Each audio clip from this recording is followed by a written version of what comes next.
everyone, and welcome to the first episode of the EdTech Hub Spotlight Series. This episode is called Beyond Buzzwords, What Do Real Partnerships Look Like? This series is designed to bring you in-depth conversations with thought leaders, practitioners, and policymakers, shining a light on what's working, what's evolving, and what we can all learn from the region's experiences. My name is Nima Jayasinghe, and I am a researcher at the EdTech Hub, and I'm thrilled to kick off this conversation, especially at a time when the rules of the game are changing faster than ever. From the global funding challenges to the rise of AI and shifting regional dynamics, partnerships are often hailed as the secret ingredient behind successful EdTech. But what do real partnerships actually look like in practice? Who gets to be part of them, and who might be left out? Today, we'll dig into what makes collaborations in EdTech truly strategic, inclusive, and sustainable. Joining me are two incredible guests. First, we have Datuk Dr. Habibah, Director of the SEAMEO Secretariat. Datuk, thank you so much for joining us here today. Hello, thank you for inviting me. And we also have the wonderful Verna Lalbeharie, Executive Director of the EdTech Hub. Verna, it's so great for you to make the time to join us here. Absolutely looking forward to it. I'm so excited to be the ones to kick off this fabulous series. Thank you for hosting us. And together we'll be unpacking not just what's working, but what needs to evolve for the region. So with that, let's dive in. Verna, Dr. Habibah, my first question for all of you here today is a big picture question. So in today's global climate with a funding crisis, AI changing the rules and shifting regional politics, how are partnerships being redefined? And I was just wondering who's getting to sit at the table and who might be getting left out? Verna, do you have any thoughts? Absolutely. I have lots of thoughts on this. I will start off by saying that, in terms of building authentic partnerships, I've always believed in the power of nurturing them, thinking about how these partnerships are mutually beneficial, really across various people, organizations, communities. And so I will not deviate from this belief system. In general, I think yes, partnerships are being redefined, but there are some secret ingredients or a secret sauce that we need to have fidelity to. And those are things like mutual respect, building trusting relationships, etc. That said, we should always be reflecting on the power dynamics that exist within partnerships and ensure that the scale is not tipped in one direction versus another. I would also say that in this climate, where resources are few and far between, and the gaps and the disparities can be exacerbated in times like this, we need to actually double down on ensuring that we have the right set of voices at the table. But I'll go a step further, not just at the table, actively engaged in informing and shaping education decisions in the region. So yes, there's definitely what I would call a sense of urgency about the need to make sure that students and communities in the global south, specifically in Southeast Asia, are not being left behind amidst the, whether it be the upset in global funding or the insurgence of AI in education. And so doubling down on that is definitely important. I've thought a lot about who's not at the table. And I want to reflect a little bit on my recent time that I spent in New York City at the new UN General Assembly meetings. And there were a series of meetings that were held at Education House that Teach for All hosted. And I would say that a recurring theme when it comes to AI and education is that the teacher voice is not present, right? Mm-hmm. So making sure that we actually have who I think are our most important resources in the classroom being engaged in some of the policy decisions, some of the platform decisions, some of the use cases around AI in education, and defining that is going to be absolutely critical. I would also say that, reflecting on our recent EdTech landscape in Southeast Asia, one of the key takeaways that I recall from our webinar that we recently hosted was to make sure that, that government, EdTech developers, and educators, classroom educators are actively engaged. So really being thoughtful of our stakeholders that are at the table should not be an afterthought. We should start with it. So I'll end with that.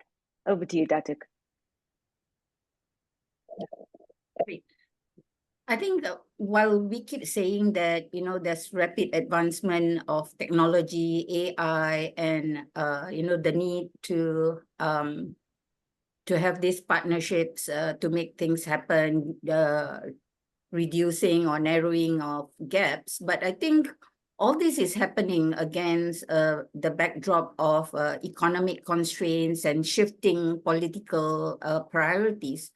So the environment forces us to be more strategic and demand more from our partnerships. I think they can no longer be just about funding or providing hardware. And I believe that partnerships are also evolving from a simple donor-recipient or vendor-client model to a more collaborative co-creation model. So the focus must be on solving specific or targeted educational problems that we've identified. For example, the goal isn't just to deploy AI, but to use it to tackle challenges like, for example, teacher shortages in remote areas or in marginalized groups, or the need for personalized learning. And I believe that, as you said, okay, who gets to sit at the table? I think historically, the table was dominated by ministries and perhaps large tech companies. But now we are seeing a more inclusive approach. For example, the 2023 GEM report on technology in education in Southeast Asia, where the GEM report team in Paris, I think you were involved, EdTech Hub, as well as the SEAMEO Secretariat. We see, for example, like Malaysia's digital education policy, it actively involves government agencies, but also communities, NGOs, as well as the private sector. I believe this is the way forward, where we need to have multi-stakeholder in the design of this partnership.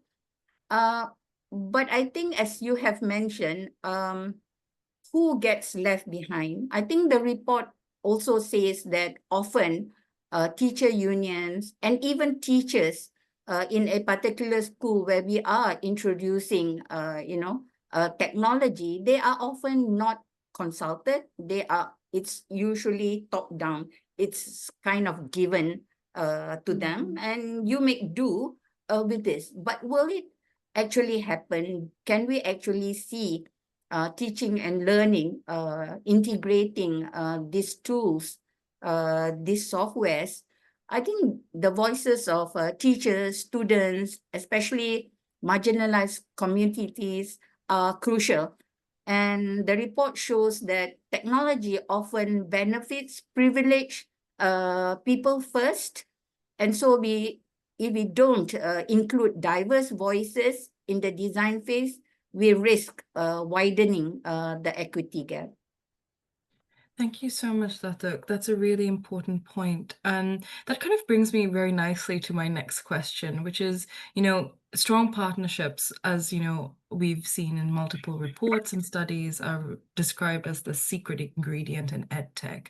So how do we know when a partnership leads to real impact? And I was just wondering, what are some indicators, Verna and Datuk, of partnerships being considered successful or unsuccessful? Datuk, do you have any thoughts? I think perhaps my response would reflect from where I come from, being a teacher myself. I still believe I'm part of the teaching profession still.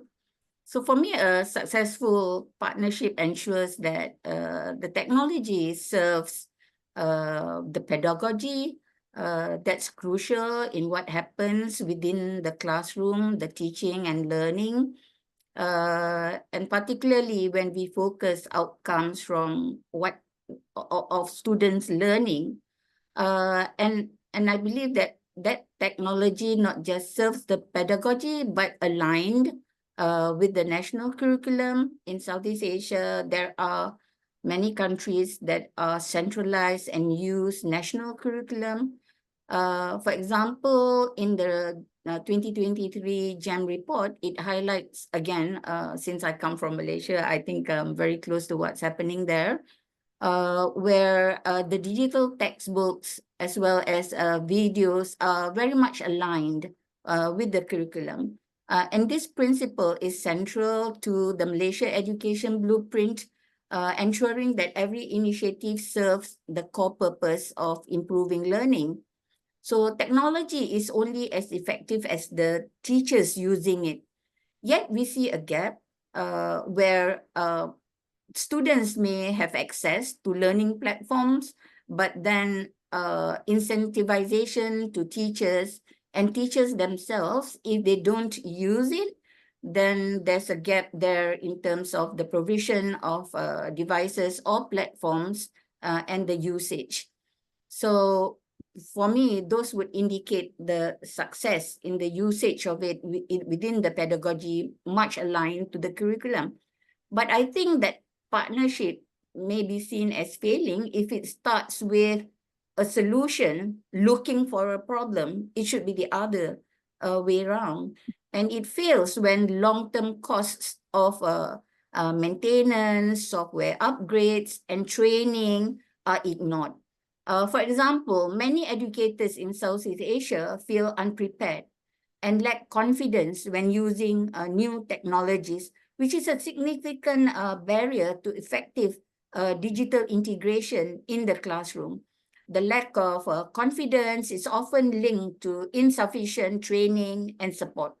For example, from our CPLM, Southeast Asia Primary Learning Matrix, we see that 1/3 of primary teachers in Cambodia, Laos, PDR, Malaysia, Myanmar, the Philippines, and Vietnam reported feeling not very confident or not at all confident in using technology.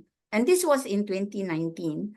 I certainly hope that the training has improved so that this confidence level has improved, so that usage has also improved.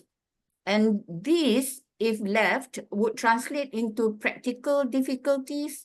For example, teachers in Cambodia reported difficulties in completing digital forms. Educators in Malaysia experience higher levels of stress due to new IT tasks. So this shows that providing technology is not enough.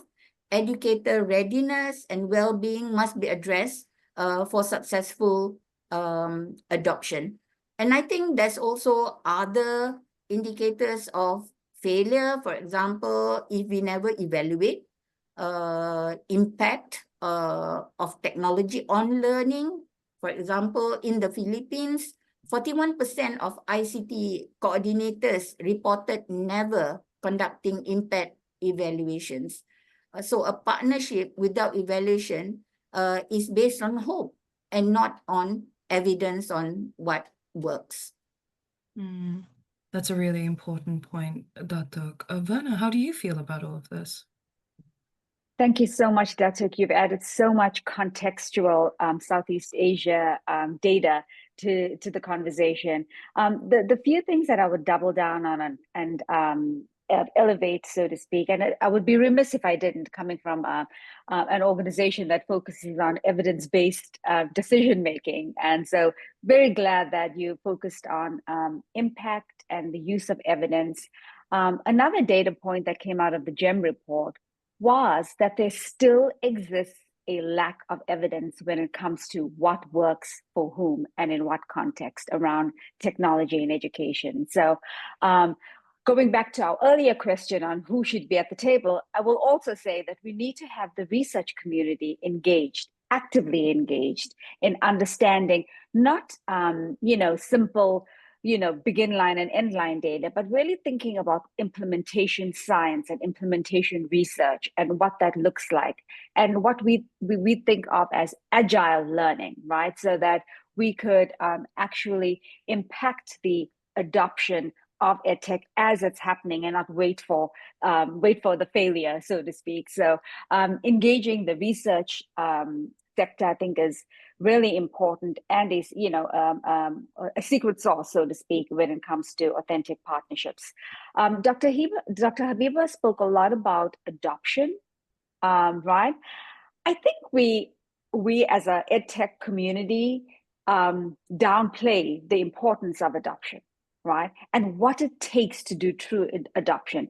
Everything from teacher professional development, engagement with local school units, right? Thinking across the spectrum and who's at the table.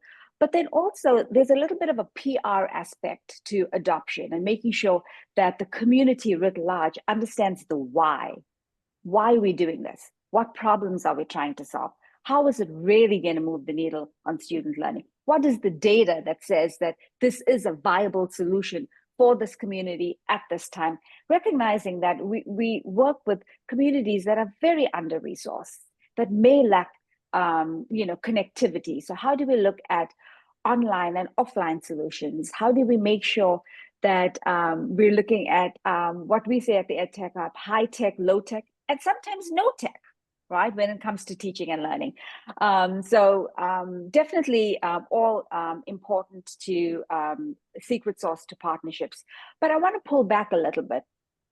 And I want to, in the spirit of a candid conversation, want to also say that we need to acknowledge that establishing strong partnerships is not easy, right? It really takes what I would call intentionality and hard work, frankly speaking.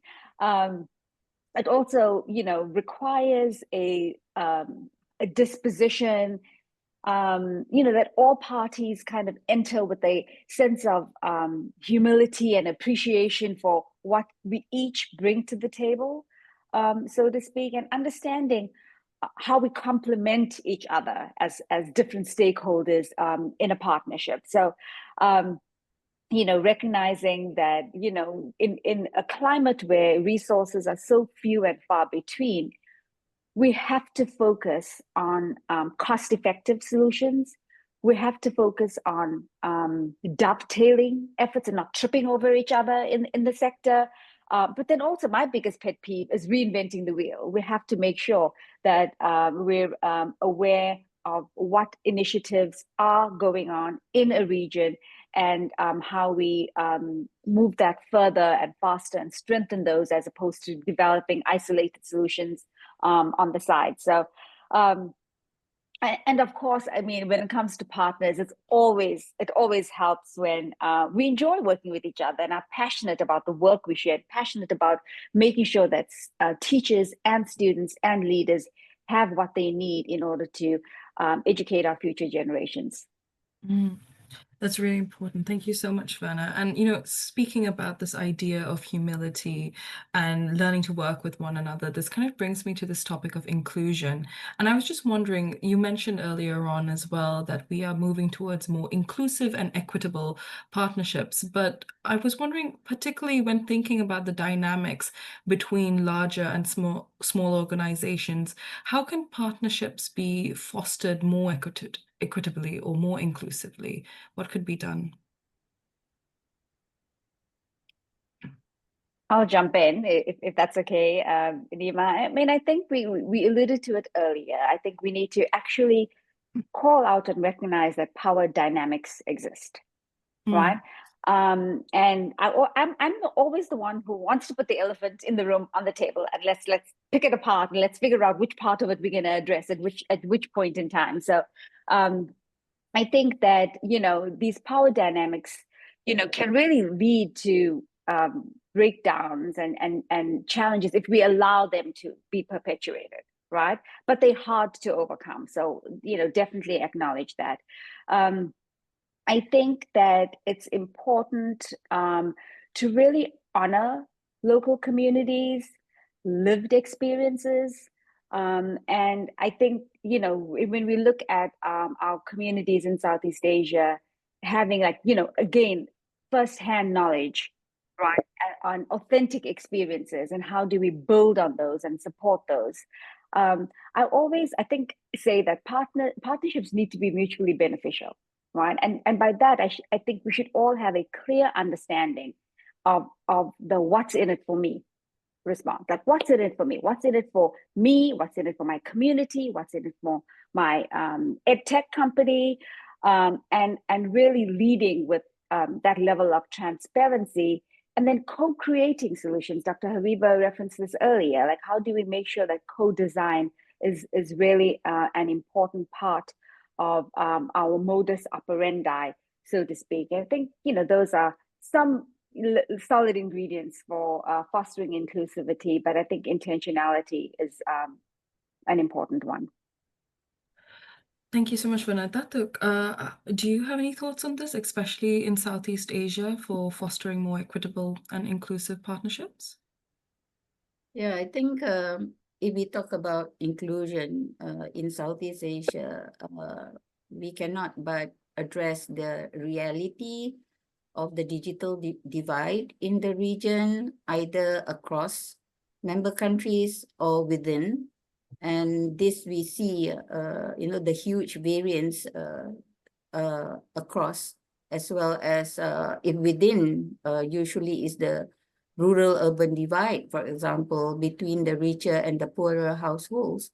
So I believe that these gaps need the context of the region is important when we talk about these partnerships, and when Verna says about the intention, when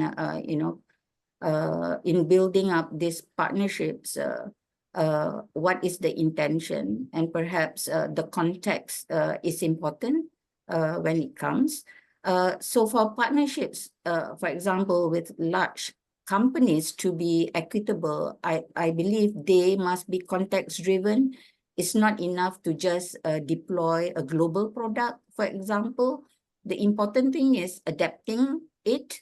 So a good model is, for example, supporting the creation of open educational resources in local languages, as we know that most are currently in English. The Philippines, for example, promotes a large offline OER library for last mile schools in hard to reach areas without reliable internet. Is a good example of how partnership works, that understands the local infrastructural challenges within the country and what it intends to do with that OER.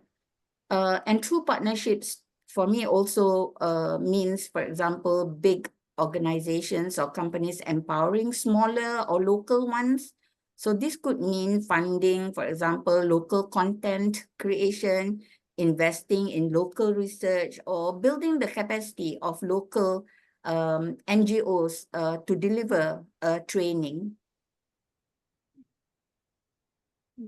That's really valuable. Thank you so much, Datuk. And staying with you, Datuk, my next question is also this idea of sustainability.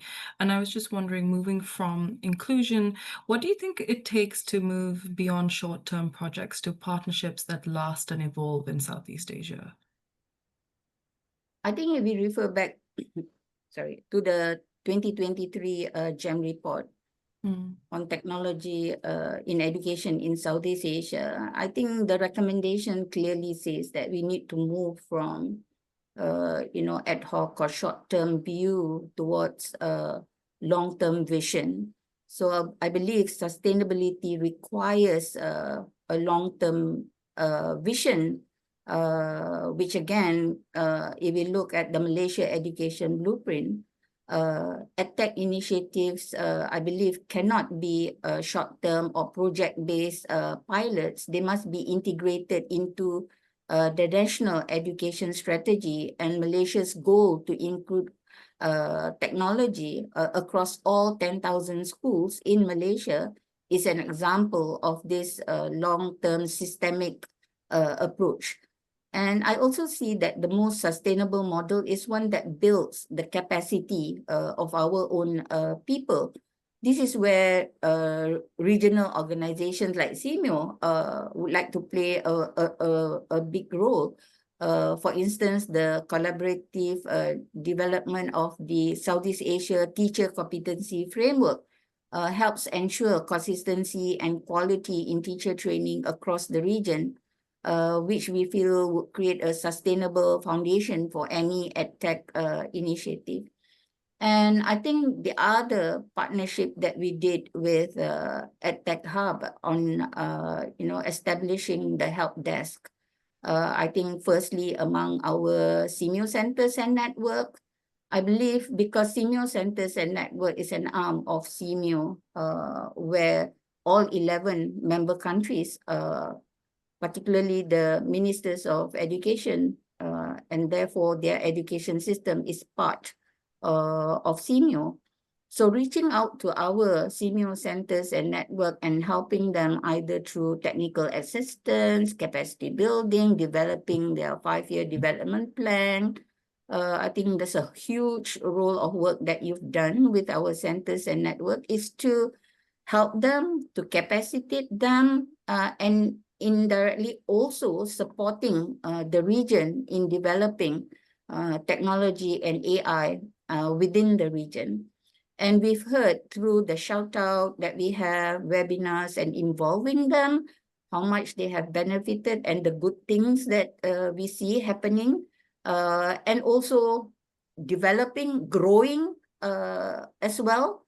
And, I see the list of themes that they would like to do further with EdTech Hub, all towards building technology and AI within the region, which I believe would benefit the people in Southeast Asia.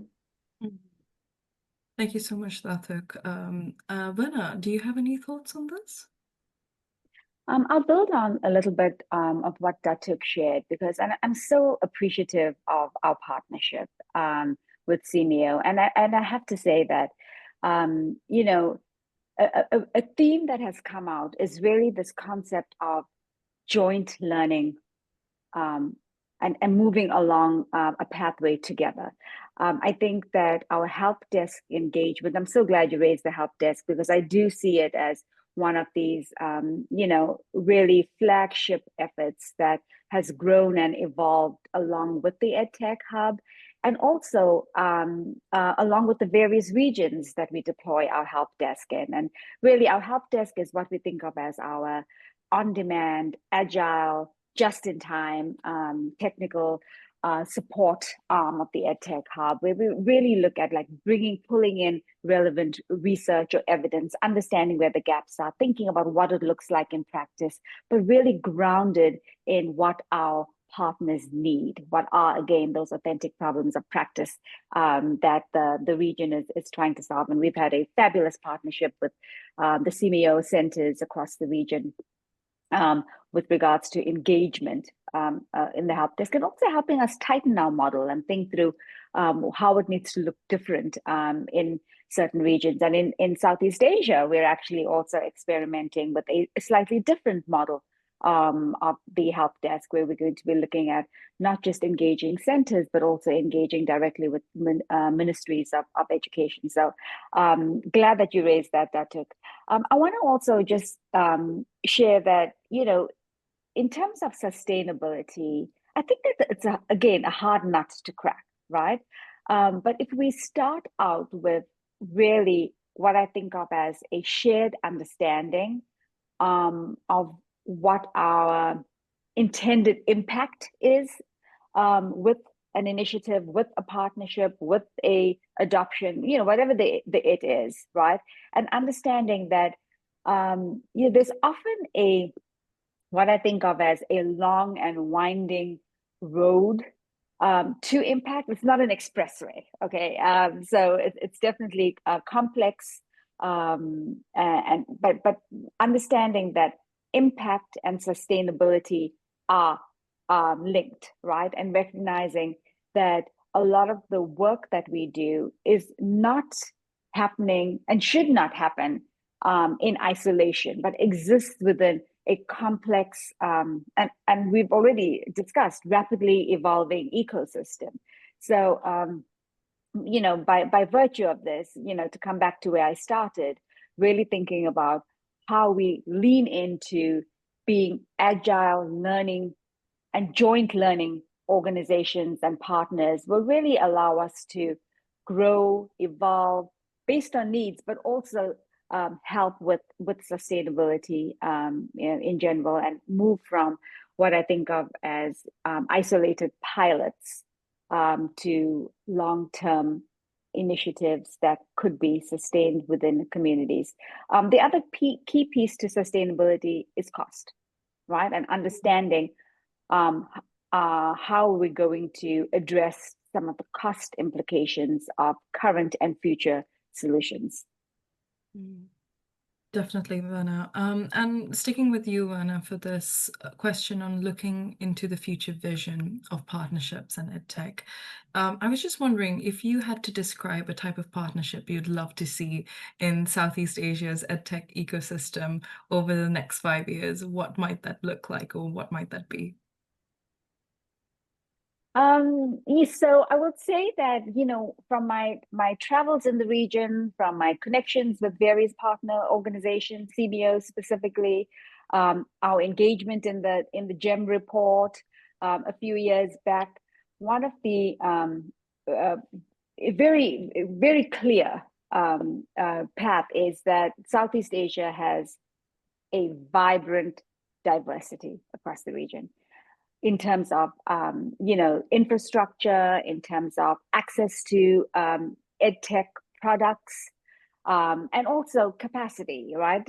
So just recognizing that, when you work with such a diverse ecosystem, we really need to make sure that we're intentional about partnerships across countries, and recognize that some countries may have what I think of as a strong backbone infrastructure and others do not, but how do we create opportunities for cross-learning within the region, and thinking about, again, how we're not reinventing the wheel, but how we're leveraging, EdTech adoptions or success stories that have, risen to the top. So I would say I know that it's happening, in some way in the region, but I would double down on more cross collaboration across the region. Looking at a shared regional learning agenda, thinking about, Dr. Habibah referenced open educational resources and digital content as being so important to the learning process, and how do we make sure that we're actually thinking about articulation across different countries when it comes to things like digital content or open educational resources. And then, because it's a pain point, I'm going to double down again on really focusing on cost-effective, scalable platforms in countries with limited infrastructure as being really important, and a vision that we should all be getting behind in Southeast Asia. Over. Very well said, Verna. And Datuk, I am sure you have a lot of thoughts about this, given your experience. What do you think, if you had to describe a partnership in Southeast Asia that you'd love to see in the next 5 years? What might it be? I think based on what Verna said, to anchor on a vision within the Southeast Asia, I don't think there's any regional EdTech partnership currently that can be described as successful. There are regional level frameworks like the ASEAN Cyber University or the Southeast ASEAN MOOCs network. But then a regional partnership, I think I would still latch on what you have started with the EdTech Hub, where I see a lot of benefits there for our SEAMEO centers, and that has led also to supporting education systems. For example, you have moved to supporting the Philippines, Indonesia, and working with Thailand, so I would like to see a lot more of this happening in Southeast Asia. I'd love to see a partnership model that focuses on scaling up evidence based on solutions with proven impact. Because as Verna mentioned earlier, based on the GEM report, there's a lack of evidence of the impact of technology. So if we can scale up, evidence based on solutions with proven impact, that would be something that I would look forward to. We don't always need to invent something new. Sometimes the most powerful vision is to identify what works and ensure it reaches more learners. And this is more accessible than a massive top-down initiative. It starts with a proven concept, focuses on specific subject or grade level, or builds on sustainable model for expansion based on those evidences. So this approach, I think, would directly answer the call for evidence to drive EdTech decisions and ensure that solutions are designed to fit the local context.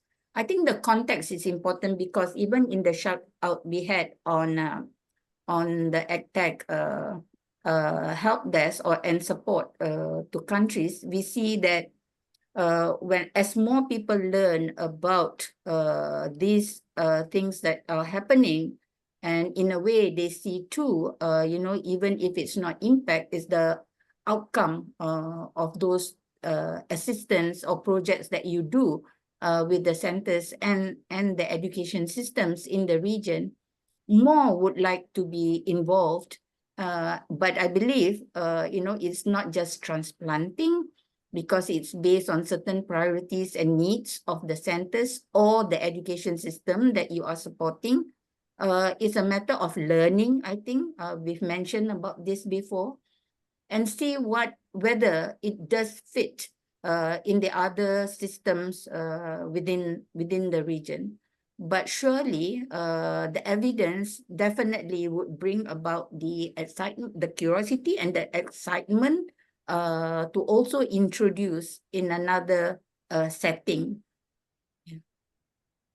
Amazing. Thank you so much. Oh, Verna, would you like to jump in? I definitely want to come in on this, because I think that Dr. Habibah hit such an important point, which is around context, right? And understanding what works for whom, when, and that's the premise of the EdTech Hub. That's where we started, right? I want to go back to a few years ago when, oh gosh, I can't remember when it was, but maybe around the UN Transforming Education Summit. The EdTech Hub, this was about 4 years ago now, 3 or 4 years ago. The EdTech Hub launched what we called our 5 questions that we put out to the world. So essentially we said that every group of decision makers working in the EdTech space, whether they be governments, whether they be EdTech developers, whether they be implementing partners, researchers, the donor community, funders, teachers, school leaders, everyone should really double down and become obsessed with asking and finding the answers to these 5 questions, which, is a very simplistic framework. And I'll run through the 5 questions very quickly, but also say that it was really helpful to see that these 5 questions also, or a version of them, made their way into the GEM report. So it is, again, validating that these are important contextual questions that we need to kind of lean in with. So it's a simple framework, right? And the 5 questions are things like, will this use of technology lead to a sustained impact on learning outcomes, right? At the end of the day, we're educators, right? We care about making sure that we move the needle on student learning. And so really focusing on doubling down on sustained impact on learning outcomes is number 1. Number 2 would be, will this use of technology work for the most marginalized children and enhance equity and not perpetuate inequity? I'm adding that now. But, so really thinking about our theme of inclusivity, right? So will this use of technology really work for the most marginalized children? Number 3 would be, will this use of technology be feasible to scale in a cost-effective manner that is affordable for the context. We've addressed this in our fireside chat already, thinking about scalable, cost-effective solutions that are contextual.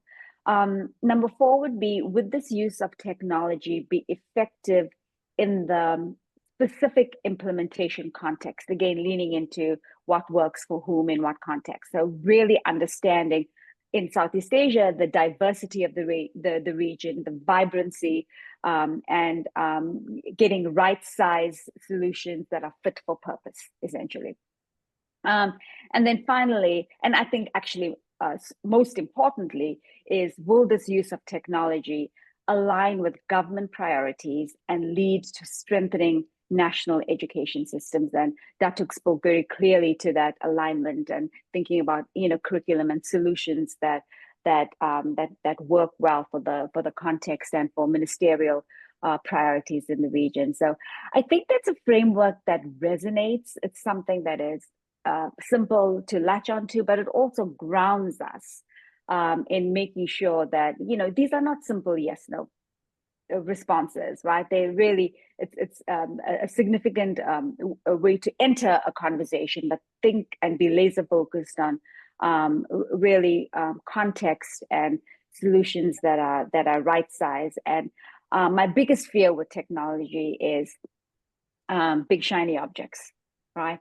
And like AI is a big shiny object right now, but what problems are we trying to solve with AI, right? There are some times when we actually need to go to more basic solutions. So I think that's just a nice framework to ground us as we look to the future when it comes to technology adoption. No, definitely, Verna. Thank you so much for sharing that framework. And before we wrap up our conversation today, and thank you so much, both of you, for sharing your valuable thoughts and insights. I think we've all learned a lot. Do you have like a final message for our listeners when it comes to partnerships? If there's one thing that they wanted to take away from this conversation, what would that be? Maybe I'll turn to you, Datuk. I think that one word would be synergy, about creating something together that's greater than any one of us could achieve alone. That would be a great partnership. Amazing. Definitely, synergy is quite important. How about you, Verna? I'm going to say fun. So I enjoy when I work with partners that I enjoy working with, it doesn't feel like work, right? It should be fun. So it's linked to synergy, right? But it also leans into like wanting to connect with our partners, enjoying the engagement, respecting each other's what we each bring to the table, a level of trust. It's a journey. But it's always better when it's fun. It's good to remind ourselves that in the midst of this climate, it's also important to have fun with our partnerships for sure, while being cost effective and sustainable and inclusive for sure. All those important things. All of these things. With that, thank you so much, Dr. Habibah and Verna, for your time. It's been such a rich conversation, and one that reminds us that partnerships in EdTech is not just about, collaboration on paper, but about having a shared purpose, trust, and a commitment to inclusive and sustainable change. With that, this has been the first episode of the EdTech Hub Spotlight Series, where we explore the ideas shaping the future of education across Southeast Asia and beyond. We hope you'll join us for the upcoming episodes as we continue to unpack what works, what needs to evolve, and how we can move towards a more equitable and effective education system together. Thank you so much for listening, and I hope to see all of you all tune in next time.